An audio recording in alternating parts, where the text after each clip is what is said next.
first segment, we talked about how Jessica claimed that when she was down and out, she found the family. And by being with people, she found it helped her to come back. Then later in the segment, she talked about how the water of the Bahamas also allows one to settle and to calm down. But Jessica, you're also a scuba diver. You go deep. Mm-hmm. What made you want to go under the water and dive down deep? Well, when I was 17, I got certified at home. My stepfather had an instructor come to certify all of us. But then I was this, unruly teenager, and I was real excited about doing something dangerous like that, Then about a year or so later, I started to get this anxiety or this fear about it. Any trip that we would go on, I'd have this fear about it.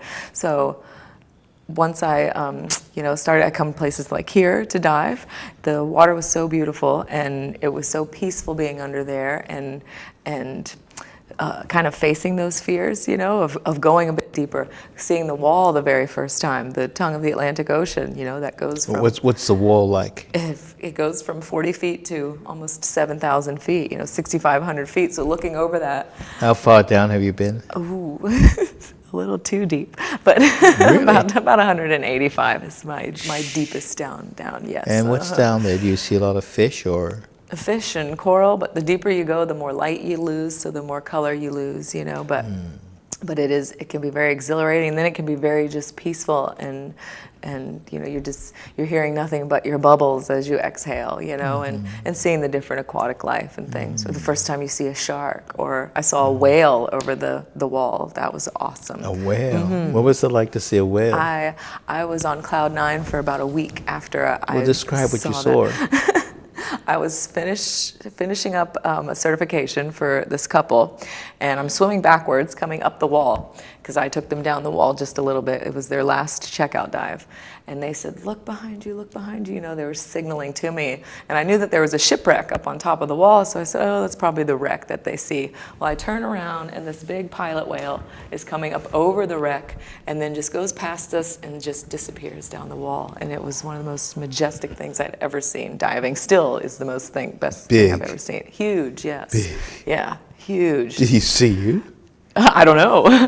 I know it breached the surface because the captain said he saw the blowhole come up, and he blew his blowhole. Now, Jessica, does one get scared when you see that?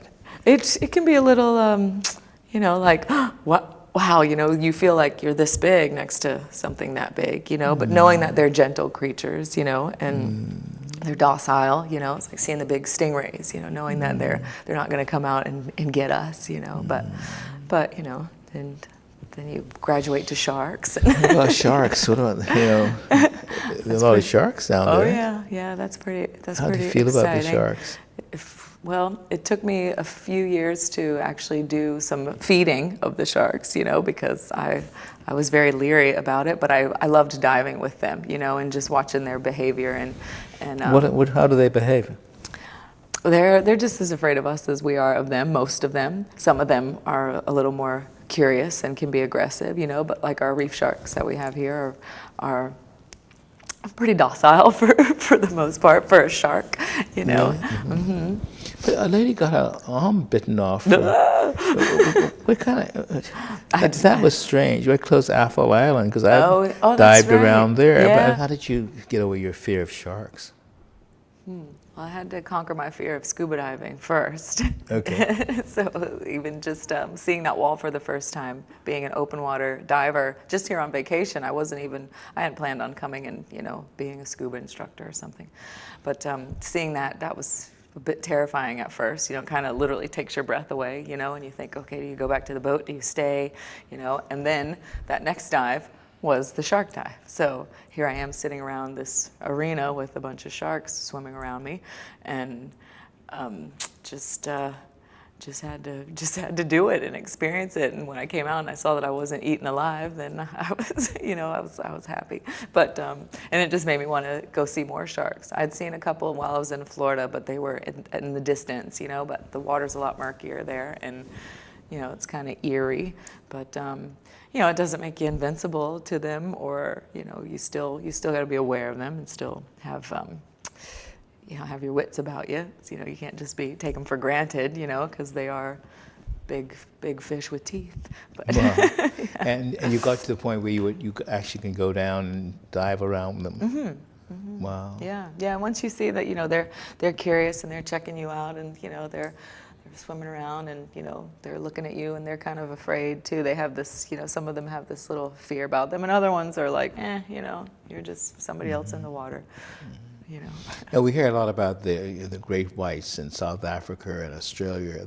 That's a whole different ball game. Yeah. What's the Yeah. difference? There, I'd want to be in a cage. Yeah? I'd want to be in a cage. So the great whites are... Yeah, they're big, and I've seen people dive with them, and dive with them without a cage, but You've seen people dive with the great whites? yeah, not in person, but on on programs Okay. and things. Yeah, and you have to be aware of their body language, and keeping yourself closer to the bottom. If you encounter one, I know people in Hawaii and whatnot, they probably see them pretty often. Or even in California, because they're over there in the cold water. So we're lucky we don't get those down here. And they seem to be coming closer to the coast in certain parts of America. Why are they coming closer into shore? Their food supply is becoming depleted. So they follow a lot of the migrated sharks. Some of the sharks that migrate that are a lot smaller than them, and the great whites feed on those. So they've found them up in the northern parts of Florida, even, on the coast of Florida, because they're following these other migrating sharks down. But they can only live for so long in those warm waters, so that's another benefit for us. We've got the warm water, so. But yeah, it's kind of scary big, having jaws in our water. That really is scary. So in other words, if you don't bother a shark, it doesn't bother you. Mostly, yes. Like people are out spearfishing, they got a string or a fish. Yeah, sharks are going to come around, and they're gonna want what you've got, and they're going to try to get it from you, So, I've seen that before too. People like bull sharks in Florida, One guy was spearfishing, and he had a whole stringer of sharks, and he had gotten low on air, waiting for the boat to come pick him back up, and he had to keep his face in the water, and ended up having to give all his fish away. He had a spear full of fish. Mm-hmm. Yeah. And the sharks came, and he had to give the spear to them. Yeah. Else they would have attacked him. Probably. Yeah, because those dead and dying fish, they give off that energy that the sharks are attracted to, So, so you have to be, you have to be aware. Some of these guys out spearfishing, have to be aware of what's going on around them. So what's the best thing to do if you're swimming and you see a shark?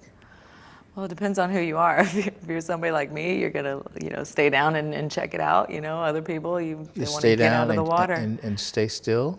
Yeah, it depends on what you've got. If you've got a stringer full of fish, then you need to really be aware, and how you can watch their body language and see if they're ready to attack, or if they're being attracted to you. Even out over by the wall there, where we'd go and spear the lionfish.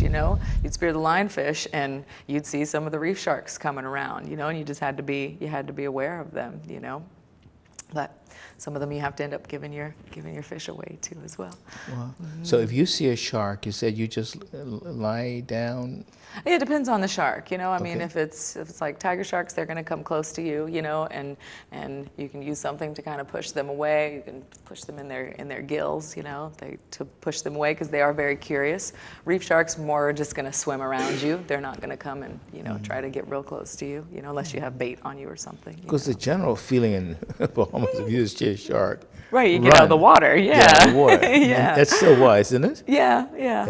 Unless you know what you're doing. Yeah, you got us people that are a little out there. We like a little danger.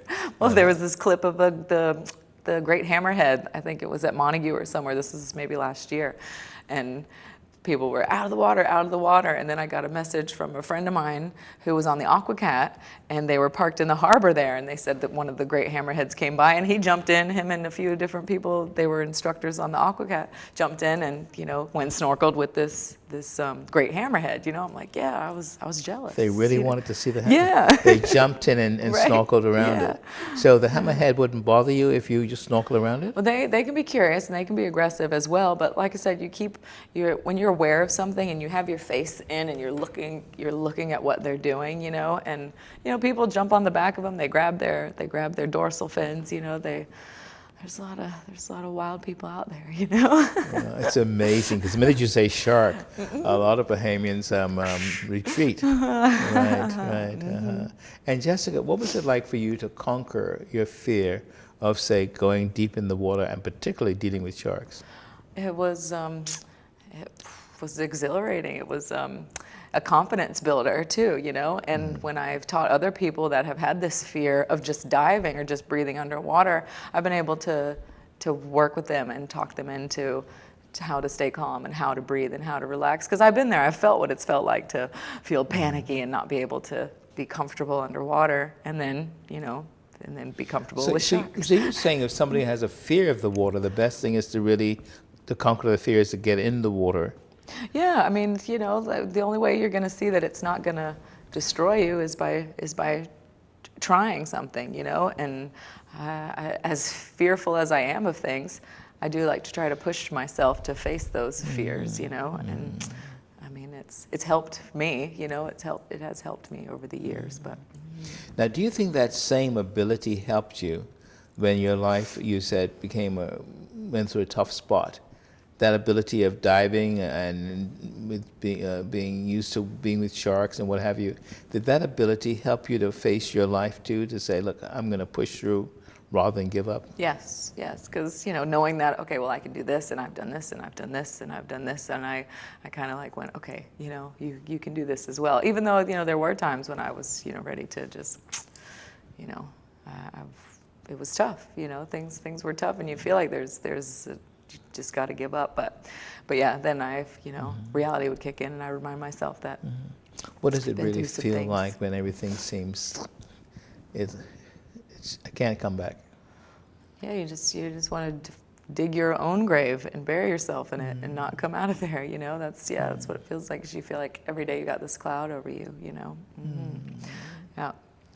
And you're suggesting if somebody feels that way, they need to do what? They need to get help, you know. Yeah. And having a big support system is very important, you know. And even doing activities like scuba diving, you know, things that you enjoy doing, things that bring some joy back to your life, you know. And I know sometimes when you're in a deep depression, you lose interest in everything, you know. You lose interest in a lot of things that used to make you happy, you know. But forcing yourself to get out and do things, forcing yourself to go to a group meeting or to see you know, or to, you know, some people need medication. Some people just need the support of other people, you know.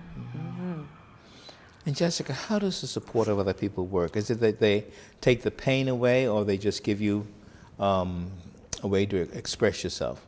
Both. I mean, they're obviously not going to fix you, you know. I mean, yeah. We're going to take a break and be right back.